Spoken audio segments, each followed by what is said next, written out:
Hi everyone, this is Anya, who was part of my dream team. I met Anya in Morocco, and she's a talented healer in her own right, and she's one of my good friends now. We talk nonstop, honestly. Our whole dream team is just like text queens. Yeah, we're always asking each other for help and advice, and because we've all got different ways of doing things and different wisdoms, which I think is really beautiful and really valuable. So, Anya, tell everyone a little bit about yourself, please, my love. Well, thank you, Dan. It's a pleasure to be here on your beautiful show. It's so exciting. Yeah, so I mean, going to the desert, I really didn't know any of you guys, so it was kind of awesome for me to just be thrown in and be like, "Hey, how is everyone?" It was really nice, and it was kind of this. It taught me a lot about actually who I am and what I do as well, because we have the labels of healers and readers, and healers not it is what I do, but it's not necessarily a label I'd used prior to that retreat because I'd initially started as a tarot card reader and as a psychic medium. So a lot of my label was associated with reading. So for me, it was actually really reflective to look at the work in what I do in a healing way. And then to encompass the fact that, amongst with, I don't actually read tarot cards now. I just do psychic mediumship readings, past life. I do channeling with the ETs, all sorts of different subconscious reprogramming and regressions and things like that, and healing sessions, but then also like going deep into channeling and working on that level. For me, I do still love readings, and I do still love tapping into energy fields and talking with guides and other beings. Like, it's one of my parts of my jobs that I just really love doing. So yeah, it's I think it's okay to have a multi-label. Like with me, I do quite a lot of different things, but it's nice to have that exploration and different expression in what we do. But yeah, definitely healer, reader, channeler, painter, See, singer, add I anything you want. We've got a nice little list going on. I think that the world's gone a bit compartmentalized in so many ways, and I think that there's actually a problem in this. Like if we look at medicine, and you've got cardiologists, immunologists, you've got a doctor for every single section of your body. We're never looking holistically.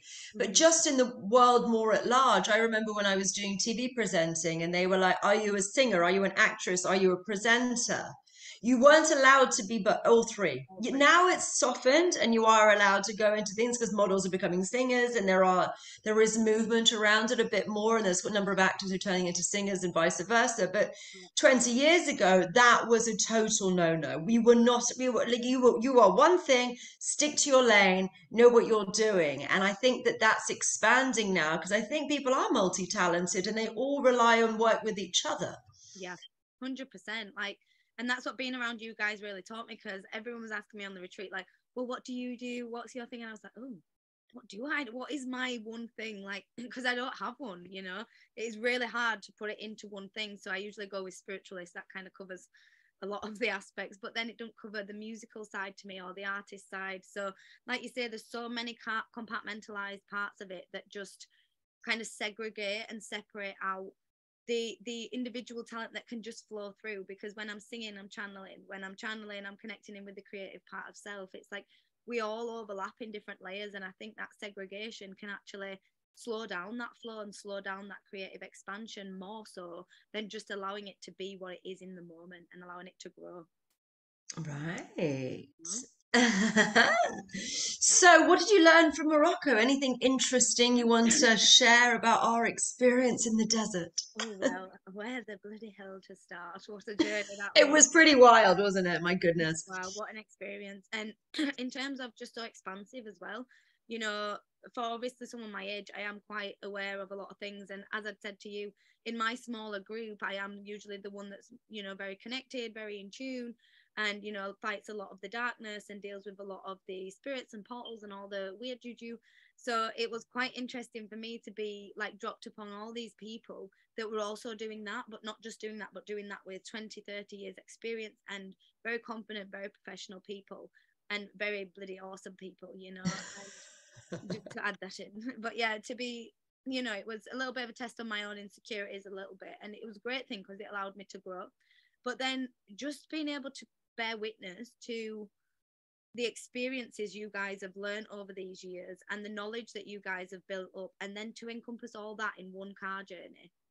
So, I mean, I can handle a lot. I've got a hyperactive mind that can go everywhere. But even that was a lot for me. Even at one point, I was like, "Whew, we need a breather," you know. I So then, think we all did. It was the most insane car ride of my really, life. And I think it really I was think it wins. There was one point I said, this might be one of the most important car rides ever history of man. Yeah, I totally in get. history of the humanity. Yes. Oh my God, and I totally resonate. And it was almost like, unfathomable to believe that this is what was going down, to have this orchestrated people in the same car with this different level of abilities and just firing off each other. But just Like, totally like it was just oh, such a beautiful, almost like blend. Trivial Pursuit piece. The cheese that you've got. Yeah. Like you're pink and I'm yellow, and Abby and Honey are like blue and green. Oh, it was It was it really was so fun. good. And look at that on your t-shirt today. We've got pink, yellow, blue, and green.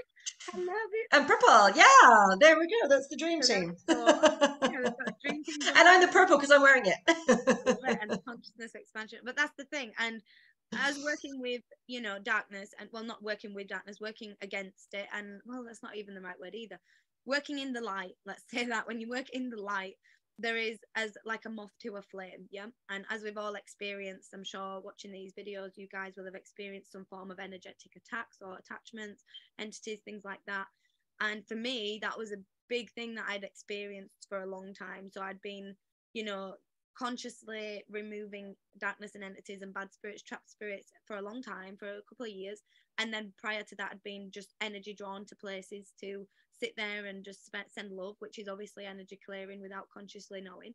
But then the consequence was always the potential of attacks, the potential of attachments and heavy energy, which would take 2 days to 2 weeks to clear. The worst attack I ever had, I know, right? The worst attack I ever had lasted months because I didn't even know it was going on. When I first started reading at about 17, 18, I was doing tarot cards, and God, it must have lasted about 3, 4 months until it surfaced and we dealt with it. And then I noticed the shift.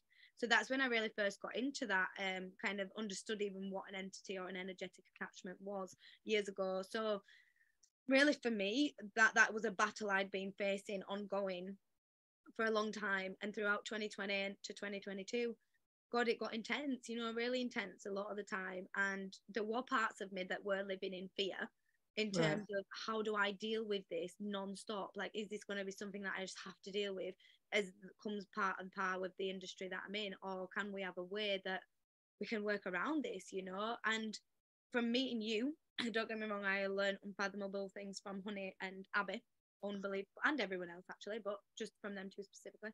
But in terms of when I met you, I think everyone will remember me going around all like fucking game changer, game changer. Yeah, you did say that a lot, didn't you? It was hilarious. Game changer, because the information for me, it changed my game. It changed the whole chessboard. Like, I'd been playing with this complete disadvantage and this complete blind card, literally, like I was half blinded or half paralyzed from my abilities. And to have, the understanding of the hierarchy between the different levels of darkness, and understanding that actually I'm looking at as these horrible, powerful, dark beings, which some of them are, but some of them are actual slaves, as you explained. And the way I had been dealing with it is by removing it off the person or the place and by sending it back to where it came from. So that in return was recreating the cycle, as you explained. Because As you were saving them back to the slave owners intrinsically rather than to anywhere else. Yeah. free them and free the person and break the cycle, right? So I'm just continuing the cycle on and on and on. So learning this information of the layers and the hierarchy and the different abilities of the hierarchy, the different types of attacks from the hierarchies, who is where and what kind of symptoms come up with what, like, because I'd recognized the familiarities in what you were saying, but I didn't have the understanding on a higher level that you gave with that perspective. And then to understand the meaning of what an earth angel meant, because I'd been told that for years. So having you and Honey and Abby was all talking about the earth angel and having to be at a certain level of ability and consciousness within self to be able to do this job. And it just made so much sense. But I was almost like a dormant, inactive earth angel that was doing the work without the magic. Well, that's part of that is because of this whole chrysalis thing. So I've, So I'm trying to work this out, and I haven't got it fully. So maybe you'll be able to add some wisdom here, or maybe someone in the audience, because I'm not 100% sure on this. I need to make a video on it. Right. So there's a whole thing with our chakras. So basically, we in that car ride we went to war. Me, Honey, Abby, and the lovely Anya, all of them amazing people.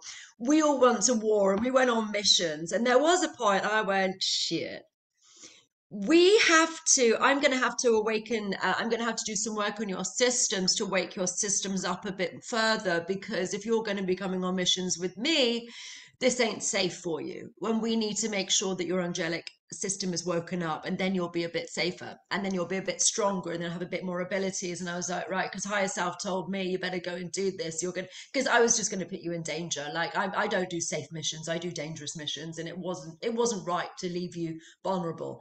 So what it is the chakra system is it's obviously everybody knows it goes down the center of the body. It's actually like a chrysalis. Mhm.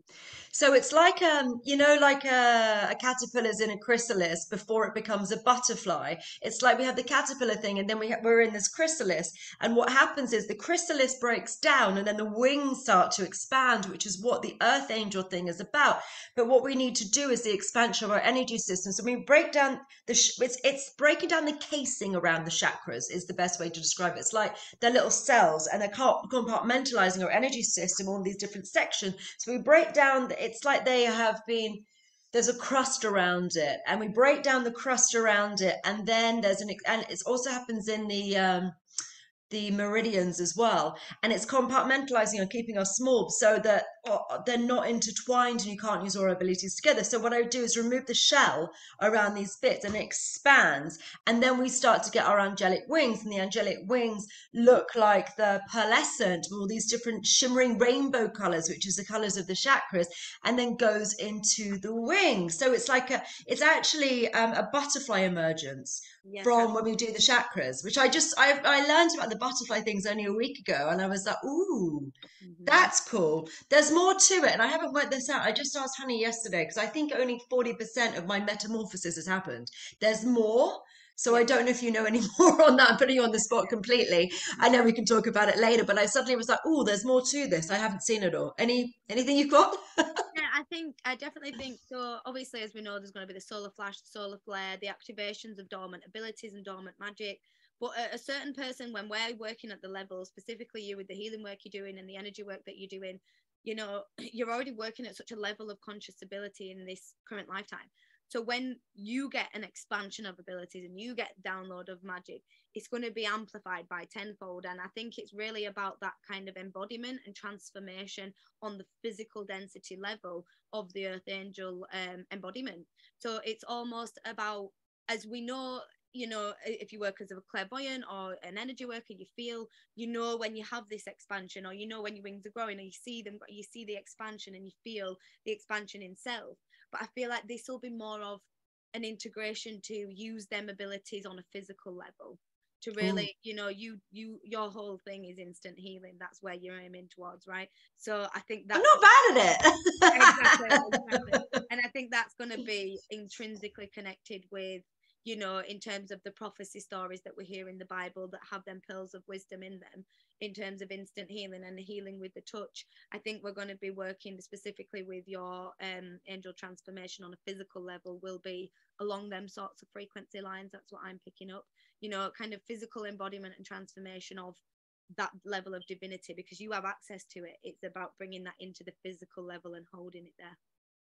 Yeah, it's exciting, It's isn't going to it? be powerful. Can't wait to see the transformation. Yeah, well, it's going to be really fun to see what happens over the next couple of months, because as I think my audience already know, that the solar flash has begun, Yep. and it's amping up. It's the maximum ampage is on the 23rd of March, and then it will start to peter off. So a lot of ascended abilities are coming through now. So people who have been asleep or have had dormant abilities, they are starting to rise up. So welcome, newbies. And anyone who's been on this path for a while, your abilities should be increasing exponentially. So it's really the time to sort of flex your spiritual muscles and get involved in all of this sort of thing. It's really an interesting time to be alive. I mean, there is that Chinese curse, may you live in interesting times. But Mm. actually, I think it's quite fun, but it is wild. We are on a wild roller coaster road at the moment, really, aren't we? Oh, and I think we have, or some light workers have a bit more of, it's not even quite advantage, but because we've maybe had more of the intensive, well, I can speak for myself personally, the intensive kind of hell on earth in a round period of time, it allowed us to go through that dark night of the soul and the expansion of understanding in that very fast pace. And of course, there is certain individuals at certain different levels throughout this. Like that's the whole point. We're at different levels of expansion. No one's necessarily any better than anyone else because we all bring different parts of the puzzle.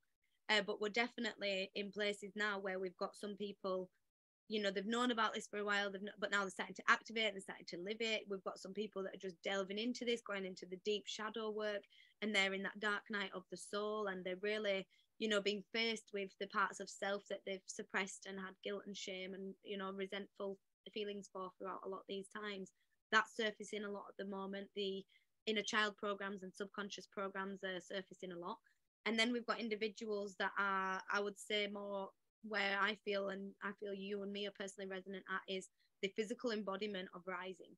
So we've got the dark night of the soul, the white zone of consciousness expansion, and then the red zone rising, which is what I think we're going through right now. And it's the embodiment, the physical, like the phoenix rising from the ashes, right? The transformation, the embodiment, and the expansion of true self into physical density. Because you know exactly not far off. You're already living almost every single day, in every minute, in that higher density. But it's about them being able to access them abilities, higher consciousness, higher dimensional versions of self in the physical body. Wow. It's exciting times, just like you say, you know, and no matter where you are in that journey, whether you're in the dark night of the soul or the white zone or the red zone rising, especially in the first two, you may flip between. You may be in the shit and then in the stuff, and then you may go to the expansion and understanding and gain some, and then go back there and then come back there. But the whole point is you're on it and you're expanding and your consciousness is growing and you're healing at the same time. So if you're on that journey at all, it means you're ascending, which is a great thing to be doing. Mm. You know, it's not the easiest thing though. Oh, it's not. It's awful. It's wonderful and awful Yes, simultaneously. it is. It's like beautiful torture. It really is. God, it's an interesting ride this. So tell us about your ride. So you've only been doing you're young anyway. You're 23. Is you 23, is it? 20, 25, 25. 5, darling. 26 25. this year. So you're 25. But you started you've been quite poorly and you've been quite angry. What's your little story or your big story? What's your So yeah, story? we'll condense it because I have a tendency to talk a lot. Me Yeah, too. you know, you're just top England. I started off. I suppose I always came into the earth quite enlightened, quite open. I was quite lucky. I had quite open parents. They was not necessarily trained in anything, but very open and non-religious. So I didn't really have any. Well, they were. My mum was baptized, things like that, but they was not practicing religious. So it was very much a sense of freedom to express. You know, I definitely think there was unhealed trauma between my own parents and upbringing. However, they really created as much of a you know, be who you want to be, express what you want to express kind of energy. And I was really lucky for that. They encouraged me to try anything and everything from sports to music. And, you know, I was really allowed to express. But I think, you know, the teenage years is where it hit really hard with the mental health and physical health and just that intensity of feeling quite isolated and alone, and the intensity of like psychic visions and future visions and things like that. So it was a sense of, you know, it was this wild ride of I'm not really like other people, but I also really want to fit in, but then I also can't fit in, you know. And it's like this weird thing I experienced as a teenager of, you know, trying to be a normal teenage girl and do normal teenage things, but then experience such weird energies and dreams and visions and, you know, just like, I mean, I literally would have premonitions all the time from 12 years old till 15. I'd have, About what sort of thing? so sometimes it'd be small things about people I'd meet like a year later, and I'd literally have a full on premonition of the clothes, the face, and then I'd be stood there a year later, like, oh, okay, this is what that was.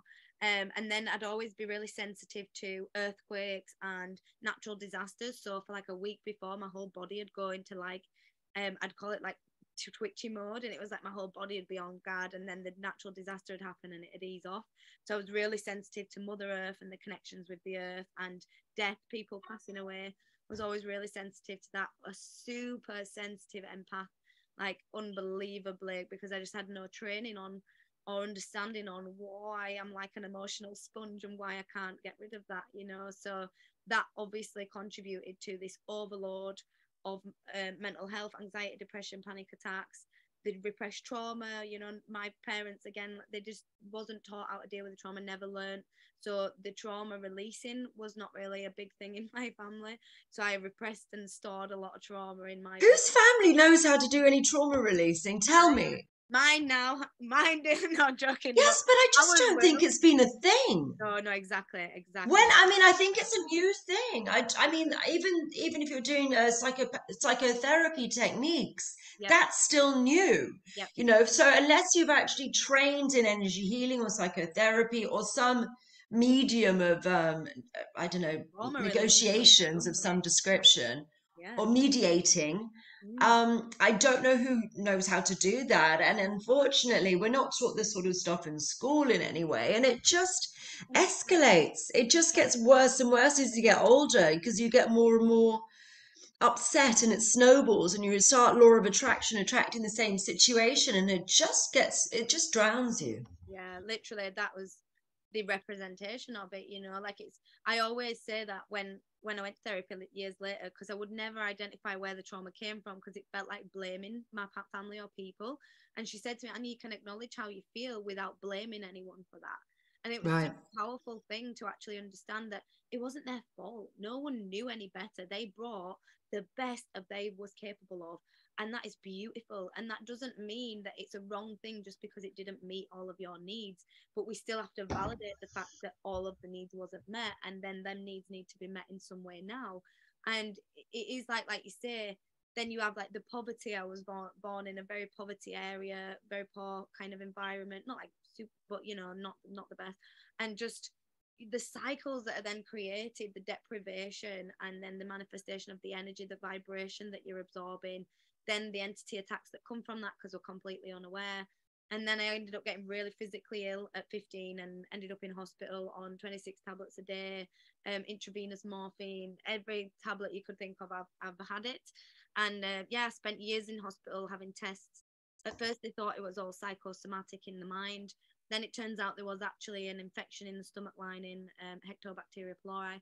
But yeah, I obviously it was still connected to the mind anyways. It is still trauma. Always is. You know, it was It all still starts in the mind. all the mind anyways, but it was quite a relief to know that, you know, there was something physically there at some point. It was just almost, you know, at the time it was some form of justification, but I understood later on that it is all in the mind anyways. And then I learned that was when my deep healing journey of, you know, going into self and into trauma and what's contributing to me feeling this way. I never really got any answers from the medical system or from Big Pharma. I just got so many more medications. So to me, it was not the route I could go down, because I really genuinely feel like I'd have been seriously ill or probably dead right now if I'd have gone down that route. It would have just been, I mean, the tablets I were on was sending me literally insane. The side effects were insane. They What put me sort of on side effects did you have? whoa, it's mental. They put me on amitriptyline, but they told me they lied because I didn't want to take anything that affected my mind. So I asked them, does it have any psychological effects? And they said no. It's a central nervous system tablet. It doesn't affect the psychological state whatsoever. So when I researched it after I was already physically dependent on it because my body needed it, 10 milligrams all along. Researched it. It was used to be a SSRI for the mind. Used to be an antidepressant. And 1 in 11 people committed suicide on it. It was the highest suicide rate of antidepressant drugs you could get. And they gave it to someone with depression, anxiety, and panic attacks. And they literally gave it to me knowing when I'd asked them, does that have a side effect? They literally lied and said no and gave me it. And I was on 10 milligram. I'm sure that's called medical malpractice, Yeah, sweetheart. I tried to sue them, but they don't give you money to sue the NHS. They won't fund that. They literally said no, we won't fund you to put a claim in against the NHS. But yeah, the side effects. Yeah, you can't do no win, no fee on that. You have to go, you have to Exactly. have money to sue that on Yeah, that which level, but it does sound sadly like I did medical not have back malpractice. then. Did not have back then. But yeah, I was sleeping 18 hours a day, like comatose. I'd wake up shaking. I'd, you know, the dark. I've had depression. I had depression 10, 11, 12 years. I had never had thoughts like that in my life. Never. On them period of time, on them tablets, oh my God, it was a psychological breakdown. Well, That what I mean, look, all that's happening is on a lot of these different things when we're looking at from a spiritual perspective, the dark thoughts in any perspective, according to what I believe, is to do with the darkness. It's just these entities feeding on your emotional energy, getting you upset so they can feed on emotional energy, which is called loosh. And that's their food stuff. They feed on your emotional upset. So they're incentivized to say horrible things to you because the more you get upset, the more food that they get.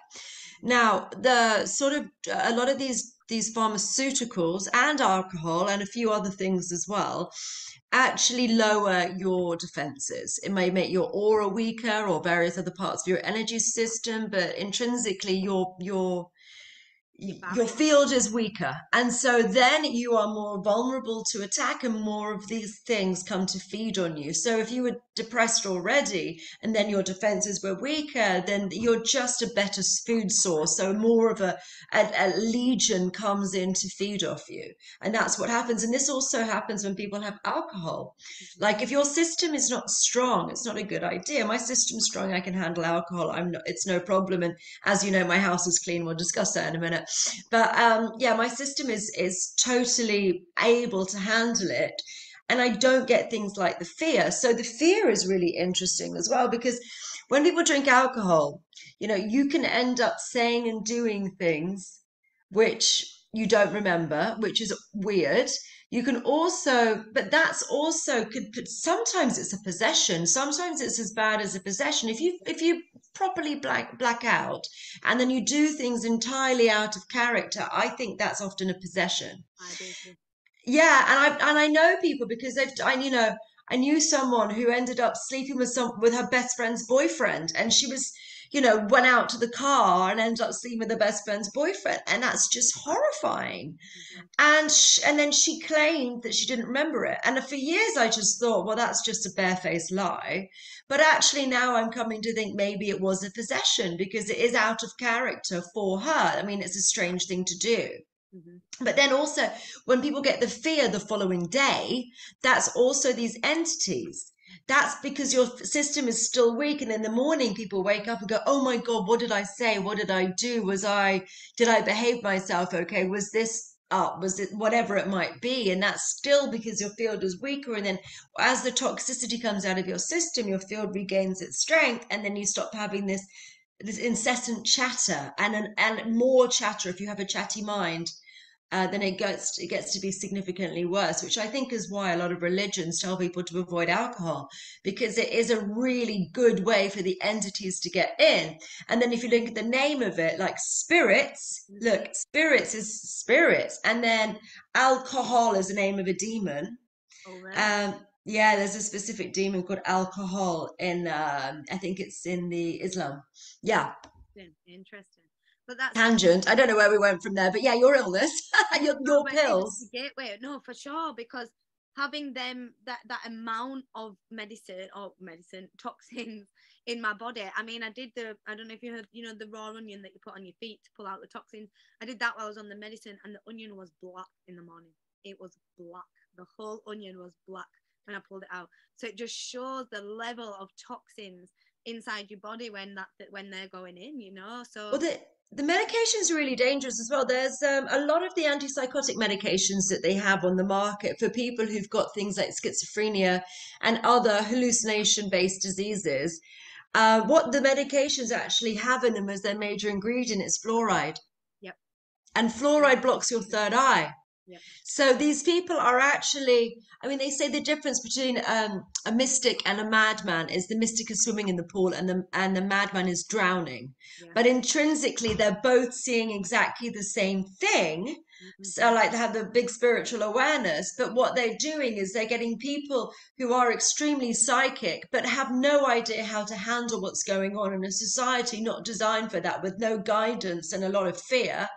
And then they end up becoming, very upset and vulnerable and unhinged potentially because they don't know what's going on, and then they just blind them and say, okay, this will calm you down, let's blind you so you can't see what the heck's going on. But that's also got to be scary because you can still feel it. There's got to be some way that you can still sense it. Like, would you rather be in a room full of monsters and be able to see them, or be in a room full of monsters and be blind? I mean, it's just No, wild. and what a valid point you just touched on, because in 2020 I knew individuals that actually ended up in mental hospitals because of they were seeing demons everywhere, they were seeing lizards and extra dimensionals and bad things. And even at the time, even though I did what I did, I still was like, whoa, like I wonder what's going on there, because I did not understand. Even I did not understand at that level, before. I think it was 2018, 2017. The level of, like you say, if people can't handle that on their system, But it's it also not being able to do anything about it. So I mean, I'm a doer. I'm very much a doer in life. I like getting stuff done, and actually I don't have that attuned psychic sight, which is why I'm like navigators, and I get you guys to come and help me with that, because I'm a powerhouse without, I've got vision which is broad. I'm big picture. You guys are more specific. I can see the big pictures of things, but you guys go into very intricate details, which sometimes is brilliant and sometimes is overloading because you've got so much information. So I'm very big picture. So my senses of that.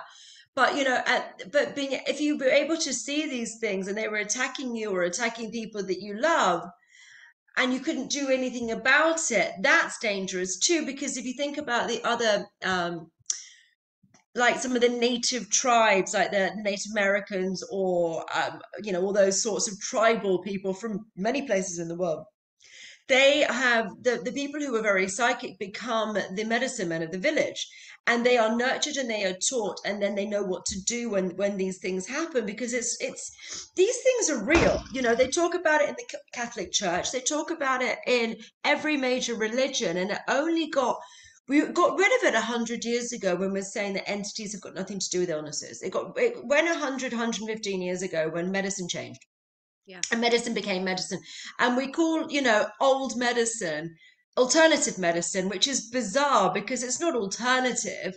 The allopathic stuff is the new stuff, and before then we weren't using pills, we were using various different, we were using medicines from plants, and we were using exorcisms and various different things like that. And I think a lot of mental illness has got to do with the darkness. I really do. And all of your mind chatter, people who have got any mind fixations, it's actually from chatter from these beings who are feeding on you, and then they also cause the diseases because of the solid liquid gas and the densification of thoughts. So it's, we have completely abandoned that way of thinking, which has just gone on everywhere in the world for millennia, for opting for a new way of thinking, a new way of medicine. And I think we can see how well it's working, with the number of depression going up, anxiety going up, and every other illness. We are the worst we've ever been, and I think that's because they separated from church and science. And if you just think about it in English terms, what you have is scientists who are working in the labs and making pills and doing all these things, and they're going to church on a Sunday, and they're believing in God and all the rest of it on a Sunday, but not through their labs. And the separation of those two things, the physical and the metaphysical, I think really has caused one of the biggest problems in society, and the increase of illness I agree. globally. I 100% agree. I mean, as we said earlier, there is so many pockets of wisdom and truth in religion. There is so much in there. And the Islam religion has the hierarchy of the darkness that Yeah, so I'll talk about that one, because one of the things we discussed in the car, which Anya was game changer, was the was the hierarchy of being. So my stance on it is that I think that so Annie was sending them back to source, because there's a lot of beings causing a lot of problems. So she was sending them back to where they belong, was her terminology on it. And I said, you're just sending them back to the slave masters. That's a mistake. And you went, oh my God, game changing, got really excited and jumped up and down. It was hilarious. But what I started doing was building them different dimensions and sending them back to, I've been doing that for a while, but then you guys made me up my game significantly in that I had to build a lot of planets, a lot of dimensions, and send them to basically their own paradise, for whichever being it is, so that they can go and live out their life in peace and harmony, like without being slaves and without, just either being starving, and then the whole thing about stealing a loaf of bread to feed yourself and your family, which every one of us would do. So we can't look badly on someone for being a thief if they're starving. That's just survival. 100%. And then they're also slaves and being told to do heinous things, and that's all they know. And they've been captives and they've had a very difficult time for a long time. So I'm all about freeing them and sending them to places which are sustainable, which they are going to be happy in. But there are these different levels. So we've got, for me in my hierarchy, and Islam had the same thing, which Ibti said about in my level 11 class last week. She's told me before, and I can't remember what the names are because I'm sure someone's going to put it below in the comments. But it's in Arabic, and to be honest, my Arabic is non-existent. I'm not even going to try.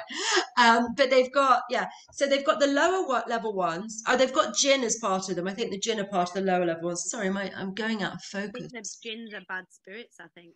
Yeah, no, but you've got the jinns and the beasties and the shventities. You've got jinn, but the jinns can be good and bad as well. So they've got, I think that's the level one. You've got, but there are three levels. So my levels, I understand my one's better. So I've got the beasties, I've got the shventities, I've got the shventities, I've got the beasties, I've got the demons, and I've got the AI. But I've got the shmentities and the beasties are Parasites. sort of the same level. Then we've got the demons, and then we've got the sort of the darkness. Mhm. But that's actually what Islam has, is these three different levels, and they've all got a boss. Like there's a whole bureaucracy to it, which Yeah. we don't necessarily understand. They're not working independently.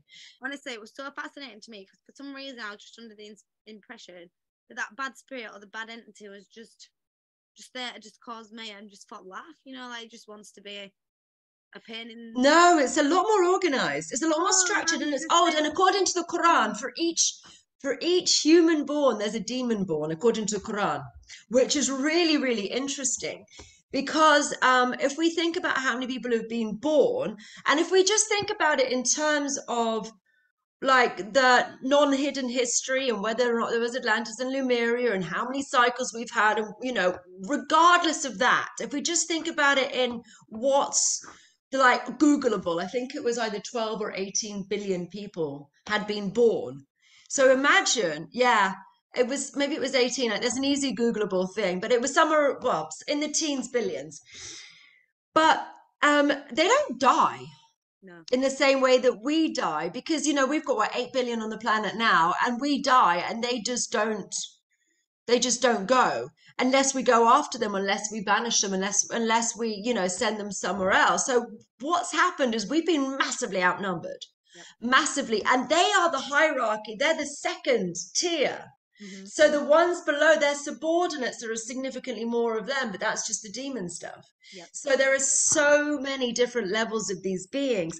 So then I had to develop ways to, well, first of all, I was slaying them. And then after slaying them, I just started, sending them to paradise, because I realized they were slaves and there's no need to be, they actually, if you talk to them, they are in a pickle and they just want to be looked after, and they just want to go. They're very, very happy to go and live out their lives. And then we had quite a funny realization, didn't we? We did some work, and I think Abby went, "What?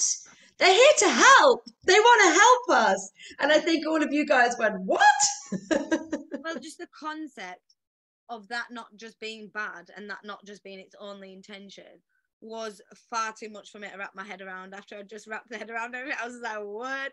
Like, one thing to understand the hierarchy and all, but then to actually understand that they could have a role and a support, that was a bit too much for me at that time. I had to just process that a little bit, which was fine, but it really just taught me so much about, good and bad, shadow and light. Like, we all do have that. I'm not saying that the darkness has that as much, but they do have the potential to feel sadness and emotions. And that's what I realized when we freed a lot of beings that were trapped, that were used for malicious intent by other beings. When they were freed, there was so much sadness there and so much emotion there and guilt and remorse. And that, for me, that were game changing. That were mind blowing, to know that these beings actually have the capability to have these emotions, and it's not just this bad thing that you've been led to believe in the movies and the media. Like, because that's where it comes They're from, all, isn't but you think about it in terms of, just put it into human terms, hurt people hurt people. it? Mm, That is so true. And you know that from everybody knows that. It is the people who are suffering who tend to be the biggest assholes. That's what it is. And it's because they're suffering and they end up projecting their suffering on someone else because somehow it's an outlet for them or something. No justifying it, but that's what happens. yeah, So it's the same with them, and they end up behaving in this way. But they're normally it's think about it that their family's captive, and if they don't go and do this, then what happens to their family's tortured, or there's some yeah, awful thing that happens to them because they've still got families. It's not like being nasty is their only thing. yeah, It's like that's one element. It's like we go to work and go and do whatever job someone does. You've got a whole life outside of your job. Every single person has got a life outside of their job, and so do they. yeah. So do all these beings. That's their job. But imagine what's going on at home. Well, imagine there is a hierarchy, and they are prisoners, and they are horribly abused.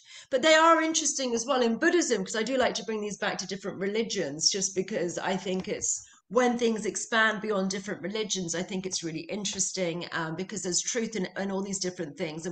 And they've got concepts which are a little bit alien to us. So when I went to Thailand, it's really interesting. They have statues of Buddha, but they have demons around the statues of Buddha. Wow. So, but then, and they've got really weird contorted faces and things like that.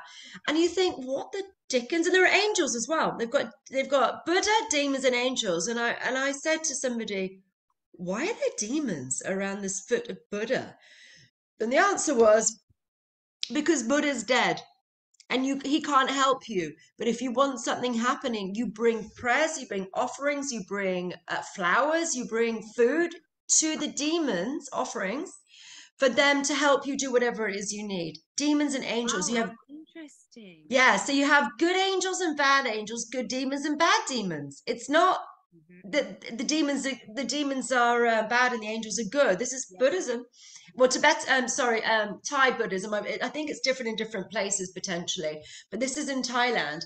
You have all these different beings doing different things, and you ask demons, because there are good demons, to go and help you heal something, protect something, whatever it is, and bring offerings to them at the foot of Buddha, which I thought was really interesting. I do Yeah. find that really interesting. And that was one of the biggest things I had to wrap my head around was, I mean, personally, I don't necessarily work with that energy, demon energy, as a like a useful tool all the time. I don't really use it at all. I'm not saying you have to do that. That's not what we're No. saying here. However, it was so fascinating and useful to know that that can be a thing and that can be used, and that once they are freed away from that slave master, they actually do want to help and they are able to help in some ways. But I mean, most of them are sent away, but it is interesting that some of them are around. yeah, that's what I mean. I was just going to say, I think it is more for the more, and I don't mean this with any ego, but more advanced knowing and more advanced conscious understanding. To Yeah, it's too freaky. It's a yeah, very odd thing to be even yeah. thinking about or talking about. But it's just interesting to know that No, you've but it got good really and will, because bad. when you're in the like when I was doing it, for me that was next level information to just Well, they small. were there. They were at our location and just said, "Look, is there anything can we help?" And I hadn't seen them. I think Abby said it, and we were like, "Yeah, come and help us." And it was just lovely. We just had some beings helping us out. It was just an interesting one. And Yeah. it's not when I learned so much information of you in terms of just not having that fear and knowing that we are actually very, very powerful individuals in our own right, and we have the ability to remove and create dimensional earths and planes, and especially if you're on that conscious understanding and soul ability, and that's your You soul. still have to do the work though. It's not like it's Oh it's yeah, not free.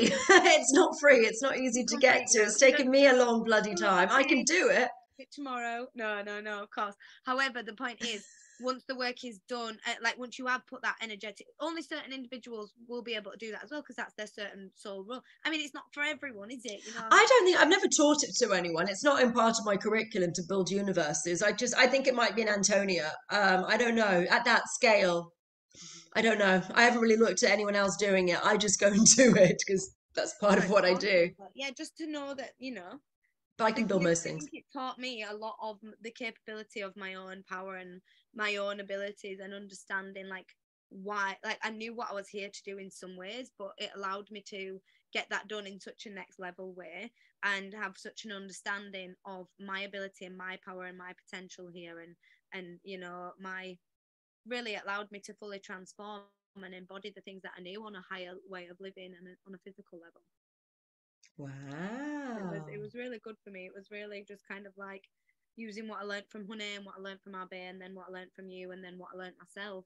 It was like this whole expansion of understanding there's so many different ways, and it's okay to change the way that you do things. It's okay to adjust to the To fact that, paradigm shift. You know, yeah, you learn new information, you new paradigm shift. And I love the humility and being able to paradigm shift because, yeah, you know, you can really only grow if you're willing to change the way you think when new information arrives. yeah, Because you can be 100% devoted to a certain way of thinking, and then someone goes, "What about this?" And you go, "Yep, you're right. Yep, okay." Now you have to reframe loads of things, and it's a sign of intelligence, really, to being able to do that. I think it's very yeah, important. 100%, because it's a sign to know, oh, actually, yeah, in reflection, this method, this way, this technique, you know, and that's what I think we all did that week. Although I know, speaking from me and Abby and a lot of us, we all expanded and added on to our own techniques Yeah, with everyone else there and learned from each other. And for me, it allowed us to see that there is a new way of that. You know, I've been lucky because I haven't been doing this for 50 years, so that's a lucky thing and whatever, good and a bad thing. But the point is, I don't have to drop 50 years worth of experience. I learn on the go as I go. But there will be a lot of individuals that have been doing this 20, 30, 40, 50 years, that there is so much faster techniques coming in now in terms of 5D levels of healing and faster versions of ascension and faster versions of healing. I know, speaking personally, my healing sessions went from being an hour and a half long to I could do that work in 5 minutes. You know, what do I do for this 40 minutes? And it really did shift up in terms of the level of ability, the time in which that's done, the effectiveness of that being able to be held in place for longer and for more long lasting periods of time. Like, it really is expanding at such a rate now that it's yeah. about us being able to adapt and grow and learn, and not necessarily get rid of what you've learned, but just expand on it and expand on what you've learned with new techniques and these new quantum higher 5 dimensional levels of techniques of healing and clearing, and you know, expanding, really, because there is so much potential that's going to be accessible to us, but we have to be willing to expand beyond what we know I in. think people have got a I think people are very devoted to particular modalities that they and loyal to potentially modalities that they have been doing for a very long time. Mhm. And I've always found this at trade shows like the Mind, Body, Spirit. Like, a lot of people are very devoted to Reiki, for example, and have done it for a very long time and love it very much. And I've spoken to people and I've said, look, I can delete your trauma in 2 seconds. And then people have said, no, I don't want it to go. I want to do it my way. Well, how long have you been working on it? Years. It's not a very good technique. I'm sorry. Like Reiki, no, not really saying that. Reiki is a beautiful, beautiful energy, which is very nourishing, beautiful for the body, and it's got lots of adaptations. It's not designed to dissolve traumas. It's not what it's for. It's got other qualities. That's not one of them. But they were using potentially the wrong tool to be working um, on traumas, and it was just very. And sometimes it does, and sometimes you have amazing little miracles and things can happen, but it's not consistently good at that particular thing. It's consistently good at other things, but not that particular thing. And I remember talking to the lady, and she was saying, "No, I'm using Reiki to do it." And I said, "It's not really designed for that. It's not really it's gonna be long-winded." And she said, "I don't mind if it takes years. It takes years." And she was totally unwilling to try something new. And I offered to do it for free, and I offered to do it in 2 minutes, and she just said no.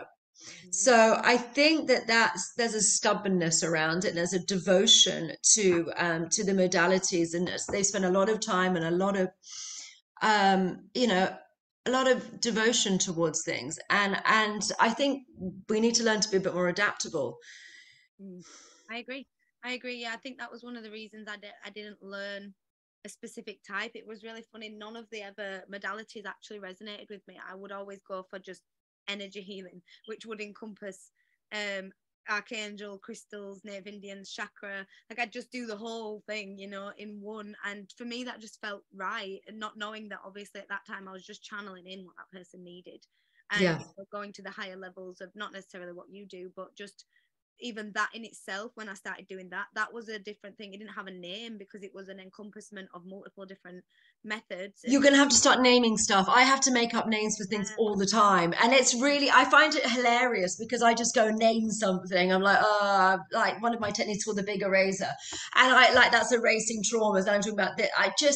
And then it's funny because I'm teaching it in class and everyone starts using the name that I've made up. And I'm like, I yeah, made that name up. no, it's good. It's beautiful. It really is. And the first thing I've done is the transformation to true self day, because, or the transformation to true self kind of workshop or energy process that Is I've this the workshop you've got coming up? yeah. And even the process itself, obviously the workshop day is going to be in person, but the process itself is like a transition that I've made for individuals to go through that are on that energy level, ready for the embodiment, the red zone rising, ready to integrate into stepping into the giant form of self, shedding and ridding the denser trauma in the body, expanding into their true self, and really learning to integrate and transform, physically embodying that higher version of self into the physical level. So I think it's going to be, even without the workshop day is going to be fantastic, but even in the future, this methodology itself, it can be adapted and it can be used on self. It's just the integration process, like you say, the caterpillar and the butterfly. It is the transformation and the embodiment of getting the wings, and not even just the wings, but learning how to find who you are. That's the point in it. Mm. That's the point in it. When is your workshop day and where is it? It's on the 25th of February, so it's very soon. There is only 2 weeks. yeah, it's very soon. There's only about 4 or 5. I think there's about 6 places left actually in total. So they are limited places. But yeah, it's going to be a wonderful day. We've got sound healing, we've got vibrational healing. The first half of the day is all in regards to removing the trauma, removing down the barriers and the limiting beliefs. And then Beautiful. the second half of the day is the energy work and the transformations that will take place on an energetic level, and then holding that in place. So it will be a very intensive day, but in the most profound way. I do think it's kind of a fast tracked process for those that are ready to go through that. Whereabouts? It's in the UK. Whereabouts is It's it? in the UK, it's in Yorkshire, in Baildon. So all the details are on the website. I'm sure Antonia put the links below on spiritualsoulcentre.co.uk. And if there's any issues, please just feel free to get in touch on the website, Telegram, YouTube, anything like that. But yeah, it's really looking forward to it. I think it's going to be a very exciting transformation day, and everyone's ready to transform. So, have you got any other programs if people can't get to Yorkshire on the Yeah, 24th? of course. That is something I will be adapting into an online version as well. After the first day's run, I just wanted to do the first one in person, so that will be online. I You am. could film it at the same time.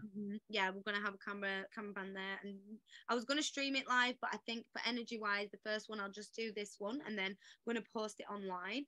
Then I've got all sorts that I offer. I do training and development for psychic mediumship, tarot cards, any form of things like that. We do Tuesday night development groups. I do one-to-one personal training and development and mentorship. There's all sorts of different things that we offer on the website. And I'm doing a lot of classes at Honey School as well. I've just done the power of protection yesterday. We're doing an introduction to mediumship, so a smaller introduction to that. So there's lots and lots there available to connect and expand on your own abilities, and just to kind of raise your own vibrational frequency with those that are aligned to you. And I just think it's important to only go where you're resonant and where you're drawn, because that's where you'll learn the most information. Wow. So, anything you'd like to say to close, Anya? So, people can find you on spiritualsoulcentre.co.uk, is it? Yeah, we've got that. The same Spiritual Soul Center on YouTube. We've got Telegram, TikTok, Instagram, all them sorts of things.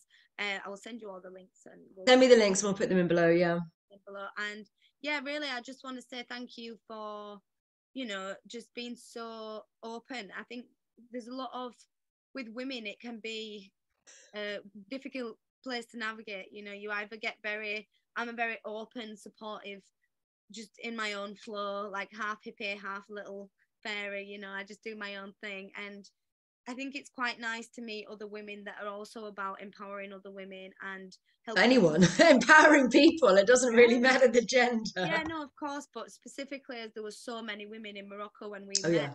it was a very female dominated energy, and that just seemed to flow so well in synchronicity. I've never known so many women get on with such ease, you know. And also in our small group, our dream team, just the support and energy that was brought from you and the rest of the team. You know, Mm. obviously it's clear I'm the youngest there and newest into this industry. So to have that support and experience from you guys, just to be willing to let me ask questions and expand my own consciousness knowledge, it's great. And I'm really grateful for all the opportunities and the new things that are going to take place between us all. Yeah, me too. I'm excited to see what happens and what we build together. Me too. Oh, it was super fun. Okay, my love. Thank you so much, Anya. And yeah, details will be below. And thank you.